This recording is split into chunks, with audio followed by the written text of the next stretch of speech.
नवरात्र की कथा। प्राचीन समय में एक सूरत नाम के राजा थे। राजा प्रजा की रक्षा में उदासीन रहने लगे थे। परिणाम स्वरूप पड़ोसी राजा ने उस पर चढ़ाई कर दी। सूरत की सेना भी शत्रु से मिल गई थी। राजा सूरत की हार हुई और वह जान बचाकर जंगल की तरफ भागा।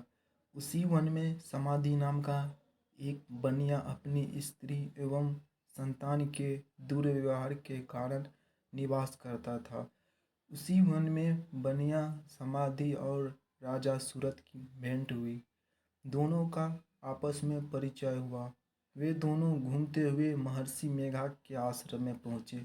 महर्षि मेघा ने उन दोनों के आने का कारण पूछा तो वे दोनों बोले कि हम अपने सगे संबंधियों द्वारा अपमानित एवं तिरस्कृत होने पर भी हमारे हृदय में उनका मोह बना हुआ है, इसका कारण क्या है।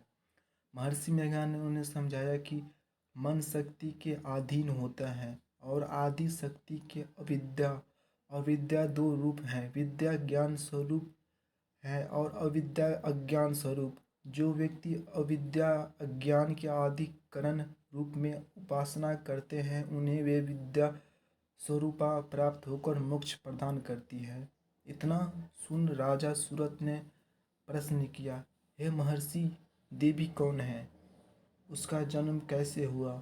महर्षि बोले, आप जिस देवी के विषय में पूछ रहे हैं वह नित्य स्वरूपा और विश्वव्यापिनी है। उसके बारे में ध्यान पूर्वक सुनो। कल्पांत के समय विष्णु भगवान क्षीर सागर के अनंत साया पर शयन कर रहे थे। तब उनके दोनों कानों से मधु और कैटभ नाम दो वैद्यंत उत्पन्न हुए। वे दोनों विष्णु की नाभि कमल से उत्पन्न ब्रह्मा जी के मारने दौड़े। ब्रह्मा जी ने उन दोनों राक्षसों को देखकर विष्णु जी के शरण में जाने की सोची, परंतु विष्णु भगवान उस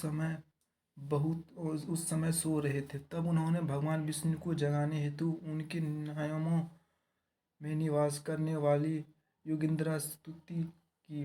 परिणाम स्वरूप तमोगुण अधिष्ठात्री देवी विष्णु भगवान के नेत्र, नासिका, मुख तथा हृदय से निकलकर ब्रह्मा जी के सामने उपस्थित हो गई। योगिंद्रा के निकलते ही विष्णु भगवान उठकर बैठ गए। भगवान विष्णु और उन राक्षसों में 5000 साल तक युद्ध चलता रहा। अंत में मधु और कैटभ दोनों राक्षस मारे गए। ऋषि बोले, अब ब्रह्मा जी की स्तुति से उत्पन्न महामाया देवी की वीरता तथा प्रभाव का वर्णन करता हूँ, उसे ध्यानपूर्वक सुनो। एक समय देवताओं के स्वामी इंद्र तथा दैत्यों के स्वामी महिषासुर में सैकड़ों वर्षों तक घनघोर संग्राम हुआ। इस युद्ध में देवराज इंद्र की पराजय हुई और महिषासुर इंद्रलोक का स्वामी बन बैठा। अब देवतागण ब्रह्मा और नेतृत्व में भगवान विष्णु और भगवान शंकर की शरण में गए। देवताओं की बातें सुनकर भगवान विष्णु तथा भगवान शंकर क्रोधित हुए। भगवान विष्णु के मुख तथा ब्रह्मा जी और शिव जी तथा इंद्र आदि के शरीर में से एक तेज पुंज निकला, जिससे समस्त दिशाएं जलने लगी और अंत में यही तेज पुंज एक देवी के रूप में परिवर्तित हो गया। देवी ने सभी देवताओं से आयुष एवं शक्ति प्राप्त करके उच्च स्वर में अट्टहास किया, जिससे तीनों लोकों में हलचल मच गई। महिषासुर अपनी सेना लेकर इस सिंहनाद की ओर दौड़ा। उसने देखा कि देवी के प्रभाव से तीनों लोक आलोकित हो रहे हैं। महिषासुर की देवी के सामने एक भी चाल सफल नहीं हुई और वह देवी के हाथों मारा गया। आगे चलकर यही देवी शुंभ और निशुंभ राक्षसों का वध करने के लिए गौरी देवी के रूप में अवतरित हुई।